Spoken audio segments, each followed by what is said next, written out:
Hello and welcome to this week's Type 1 Thursday with me, Hanna, who's one of the co-founders of the Low Carb Universe. Also, a Type 1 diabetic since 34 years this year. So I would like to say that I have some experience with this stuff, and that's why I've decided to make this series to help spread health and promote health within the diabetic community that I know so many are perhaps needing. Today's topic is, I wanted to explain and go through the differences between the two main types of diabetes. So that is, of course, type 1 diabetes, as I have, and also type 2 diabetes, that is the more common version. There are also many other versions of diabetes and types of diabetes, don't get me wrong, but I wanted to sort of outline the sort of differences between these two, perhaps if there are any similarities, and what about management? How does that work between the two different types? Let's get going because this is some interesting stuff. So basically, type 1 diabetes, as you may or may not know, is an autoimmune disease.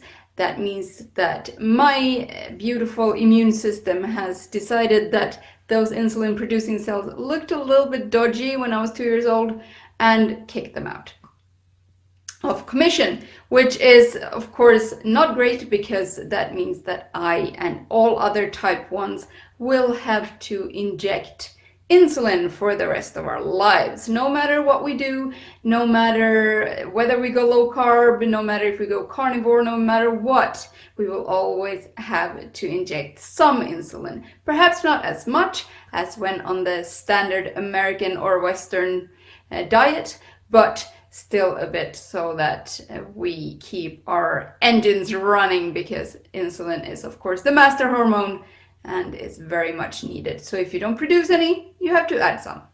That's the whole thing. It is, as I already said, it's the pancreas that or part of the pancreas that gets kicked out, and that means that I produce no insulin, but other type 1s may produce some, but just nearly not enough insulin. This can be hereditary, but type 1 doesn't have to be hereditary. I myself am an example of that. I have no history of type 1 diabetes in my family, so I am the lucky chosen one. How great is that? Type 1s are about 5% only of all diabetes cases. So considering there are over 420 million diabetics in the world, that means that we are a very small minority.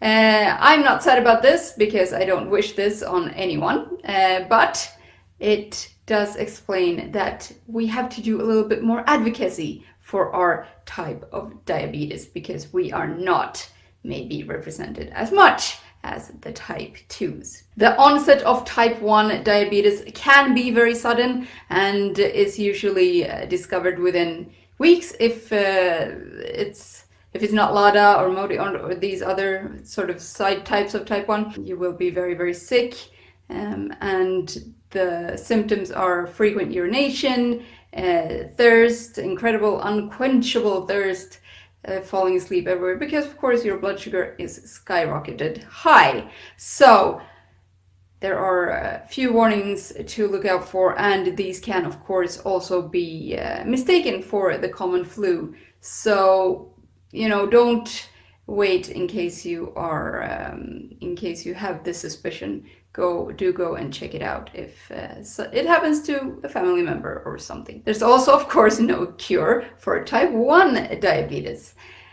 We have better management possibilities than we've had in the past 34 years that I've been living with the condition, but there is to date no cure, and I'm not positive about one happening anytime soon, although I secretly, or not so secretly, I do wish for it every single day of my life. Even if it is easier to manage with lifestyle choices, it's not as easy as maybe it would have been without having to act as your own pancreas. So for type 2. What is that? That is basically a severe insulin resistance. So your body is still producing insulin. In fact, it's actually producing tons and tons and oodles of insulin. But the problem is that your cells don't recognize the insulin that you are producing, making you insulin resistant, making you not be able to take up the sugar from the bloodstream, so it keeps hanging around there.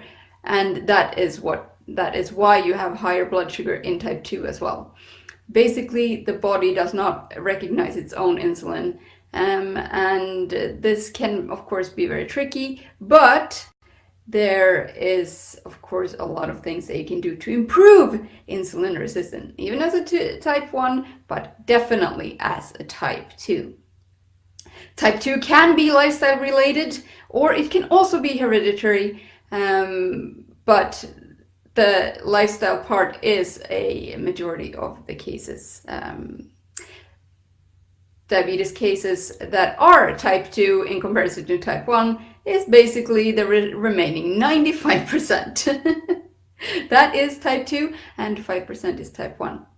And this can take years to develop, although the symptoms are just the same as type 1, just maybe not as severe from the beginning. So you might notice a need for more water over a while, or you might notice that you are more tired than usual, but that can also be attributed to stress, to all these kind of things that are lifestyle related as well. And the lucky thing with type 2 is that many cases actually can be reversed with the help of lifestyle measures like changing your diet, movement, supplements, all these things that you can do with your lifestyle is to alleviate and also perhaps reverse type 2. And even if your type 2 has so-called been turned into type 1, which it can't, type 2 can only become insulin dependent, but it can never be type 1 because it's not an autoimmune attack on your insulin producing cells. So what are the commonalities of this? Basically, both of them lead to the same complications. So that includes retinopathy, potentially blindness. That leads to nerve damage, potentially neuropathy or amputations.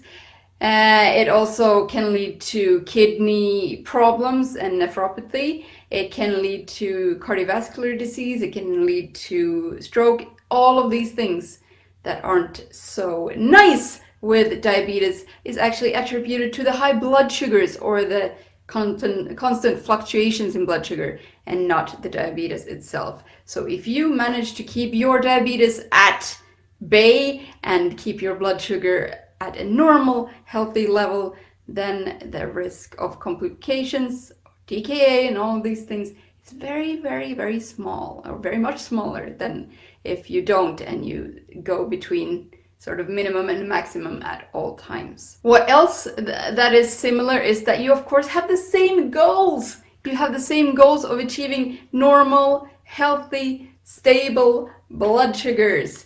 Make those continuous blood glucose monitor things look like lines, not roller coasters, lines. That is the goal for any diabetic, independent of type. That goes hand in hand a little bit with actually the want to reduce insulin. And before people get angry with me here, let me explain why. Type 1, if you keep adding lots and lots and lots of insulin the whole time, the risk is that you're going to be a double diabetic. So that means that you, in addition to your type 1 diabetes, develop severe insulin resistance, so that you have both types of diabetes. And for me personally, and I know very many with me, this is something that we definitely want to avoid. So don't think that insulin is a free-for-all thing that can make you eat anything that you want. For those of it who it works, that's great, but for those of us who maybe it doesn't work for and need more insulin than necessary, it's not maybe the best idea because the risk is there. And I was there myself a couple of years ago. I am very sure that I had double diabetes because I was on so much more insulin than I am on now. But it wasn't confirmed, so I can't say with security. How do you avoid double diabetes as a type 1? And also, of course, I forgot, why you want to reduce insulin as a type 2 is, of course, that if there isn't that much insulin to not react to for the cells, then maybe it starts listening a little bit. It's a little bit like a small toddler, you know? When you scream at it and at them, when you scream at them and try to reinforce your power and try to make them understand, do they ever listen? No. If you, on the other hand, just keep calm and really, you know, just give instructions, point with a point and with direction, there is a chance that they might listen. It's a little bit the same with type 2 and insulin, in my opinion. So now, how do you get to this? How can you reduce the amount of insulin needed or used? How can you get stable, normal blood sugars? And how can you, as a type 1 diabetic, not get double diabetes? This is, of course, lifestyle measurements. As a type 1, as I said, you will always have to take some insulin, but it can be reduced. So what you can do is, of course, eat. The power of nutrition in diabetes is just so immense that you can eat a sugar-free, low-carb, real food kind of diet. And I hate the word diet, but there's no other way of explaining it. So if you eat real food, if you eat sugar-free, and if you eat low-carb, chances are that you will be able to improve your health a lot. And this, of course, doesn't just go for people with diabetes. This goes for everyone. Whether you have diabetes or not, if you're healthy, if you have no health issues at all, you are always going to be better off health-wise if you eat a sugar-free, low-carb, nutrient-dense, real food diet. That's just it. That, and of course, movement, exercise. Make sure that you feel joy in your life. Make sure that you take supplements if you need them. Make sure to hydrate. Make sure that you have a routine that works for you. Make sure that you alleviate your stress. All of these lifestyle measurements are good for both diabetics and non-diabetics, but I think you know that. Thank you for listening today to me. And if you have any takeaways or any ideas or any comments, let me know somewhere and I will be happy to chat with you there. Until next week,